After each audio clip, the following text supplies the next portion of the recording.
Today we will discuss about laryngitis. First of all, introduction of laryngitis. Larynx is a tube-like structure.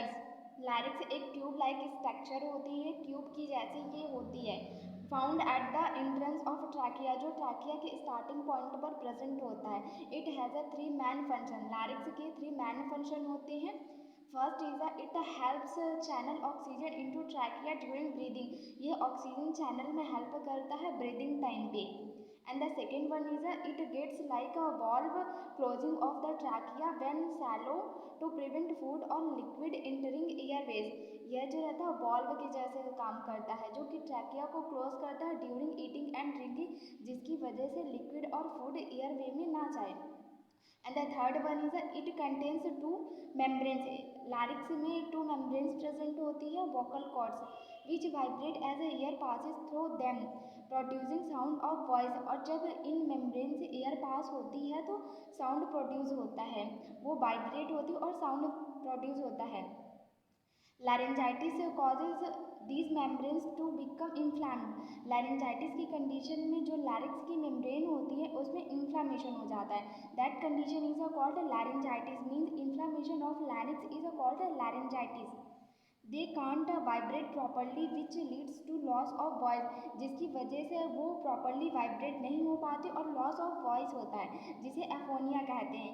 This is the introduction of laryngitis.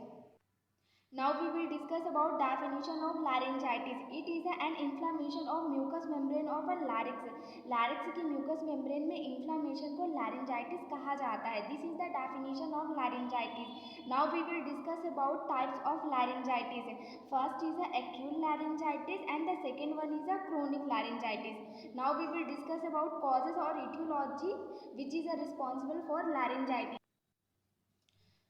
Virus infection, for example adeno virus. Virus की वजह से laryngitis हो सकता है. For example adeno virus. Rhino virus की वजह से laryngitis हो सकता है. Para influenza virus, influenza virus can cause laryngitis. Bacterial infection की वजह से भी लैरिंजाइटिस हो सकता है. फॉर एग्जाम्पल स्ट्रेप्टोकोकस निमोनिया की वजह से लैरिंजाइटिस हो सकता है. इन्वायरमेंटल चेंज, इन्वायरमेंट में कोई चेंज हुआ तो उसकी वजह से भी लैरिंजाइटिस हो सकता है. स्मोक, डस्ट, केमिकल्स और पॉल्यूटेड इन्वायरमेंट की वजह से भी लैरिंजाइटिस हो सकता है. Malnutrition can cause laryngitis. Chronic sinusitis can cause laryngitis. Chronic bronchitis can cause sinusitis. These are the etiologies which is responsible for laryngitis. Now we will discuss about clinical manifestations of laryngitis. Aphonia, complete loss of voice. Laryngitis के patient में aphonia देखने को मिलेगा. Means की loss of voice. Patient को sore throat भी हो सकता है. Fever, vocal cord swollen, vocal cord swollen हो सकता है. डिसएपनिया, डिसएपनिया का मीनिंग होता है ब्रीदिंग डिफिकल्टी होगा पेशेंट को. हॉर्सनेसनेस होगा. मैलेज मीन्स की बैक पेन होगा. ड्राई कफ होगा पेशेंट को. डिस्फीजिया, डिस्फीजिया का मीनिंग होता है डिफिकल्टी इन स्वैलोइंग और पेशेंट को ड्राई कफ होगा. These are the clinical manifestation in case of a laryngitis. Now we will discuss about pathophysiology of laryngitis. Invasion of causative organism into laryngeal mucosa and a non-infectious disease. Means कि causative organism bacteria या virus की वजह से laryngitis होगा. ये larynx की mucosa में invasion करेंगे. invasion का मीनिंग होता है अटैक करेंगे. And non infectious disease, non infectious disease means mall nutrition की वजह से भी laryngitis हो सकता है. बैक्टीरिया वायरस के इन्वेजन की वजह से एंटीजन एंटीबॉडी रिएक्शन होगा. Histamine and prostaglandin release. Antigen antibody reaction की वजह से हिस्टामिन एंड प्रोस्टाग्लैंडिन रिलीज होगा.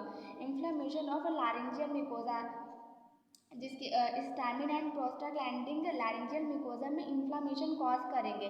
इडेमेटस ऑफ वोकल कॉर्ड, इन्फ्लामेशन की वजह से वोकल कॉर्ड में एडिमा होगा. परसिस्टेंट वॉइस डिसेबिलिटी, जिसकी वजह से वॉइस प्रॉपर्ली प्रोड्यूस नहीं हो पाएगी. This is the pathophysiology of laryngitis. Now we will discuss about diagnostic evaluation to diagnose laryngitis. Presence of a positive manifestation है. पेशेंट के साइन एंड सिम्टम्स देखेंगे laryngitis के, उसके थ्रू हम डायग्नोस कर सकते हैं लैरिंजाइटिस को. सीबीसी टेस्ट करेंगे पेशेंट का एंड लैरिंजोस्कोपी करेंगे। लैरिंजोस्कोपी का मीनिंग होता है examination of a larynx. Now we will discuss about management to manage laryngitis. First is a medical management to manage laryngitis. Antibiotic therapy if bacterial infection present. अगर bacterial infection की वजह से laryngitis हो रहा है तो पेशेंट को हम एंटीबायोटिक थेरेपी एडमिनिस्टर करेंगे। फॉर एग्जांपल एमोक्सिसिलिन एंटीबायोटिक देंगे पेशेंट को, एजिथ्रोमाइसिन एंटीबायोटिक एडमिनिस्टर करेंगे पेशेंट को, एम्बिसिलिन एंटीबायोटिक देंगे, इरिथ्रोमाइसिन एंटीबायोटिक पेशेंट को एडमिनिस्टर करेंगे। Corticosteroids therapy for inflammation. Inflammation को प्रिवेंट करने के लिए पेशेंट को कॉर्टिकोस्टेरॉइड्स हम ड्रग देंगे। फॉर एग्जांपल प्रेडनिसोलोन हम पेशेंट को एडमिनिस्टर करेंगे। एंटीपायरेटिक्स, पायरेक्सिया को प्रिवेंट करने के लिए पेशेंट को एंटीपायरेटिक्स देंगे। एनाल्जेसिक, पेन को रिड्यूस करने के लिए पेशेंट को एनाल्जेसिक एडमिनिस्टर करेंगे। For example acetaminophen antitussive medication है। कफ को प्रिवेंट करने के लिए, उसको ट्रीट करने के लिए पेशेंट को एंटीट्यूसिव मेडिकेशन एडमिनिस्टर करेंगे। For example codeine, dextromethorphan हम पेशेंट को एडमिनिस्टर करेंगे। This is the medical management to manage laryngitis. Now we will discuss about nursing management to manage laryngitis. Instruct the patient to avoid chemical and allergens. Patient को बोलेंगे कि वो chemicals को avoid करे और जिन चीज़ों से उसे एलर्जी होती उनको भी अवॉइड करे। इनटेक प्लेंटी ऑफ फ्लूइड्स ले। Provide rest to patient, patient को रेस्ट प्रोवाइड करेंगे। स्टीम इनहालेशन, पेशेंट को स्टीम इनहेल करने के लिए कहेंगे। Provide nasal decongestant, nasal congestion को प्रिवेंट करने के लिए पेशेंट को नेजल डिकंजेस्टेंट प्रोवाइड करेंगे। Before giving food to patient, patient को फूड देने से पहले नेजल डिकंजेस्टेंट प्रोवाइड करेंगे। Instruct the patient to avoid smoking, patient को स्मोकिंग करने के लिए अवॉइड करने के लिए कहेंगे। Maintain well humidifying environment.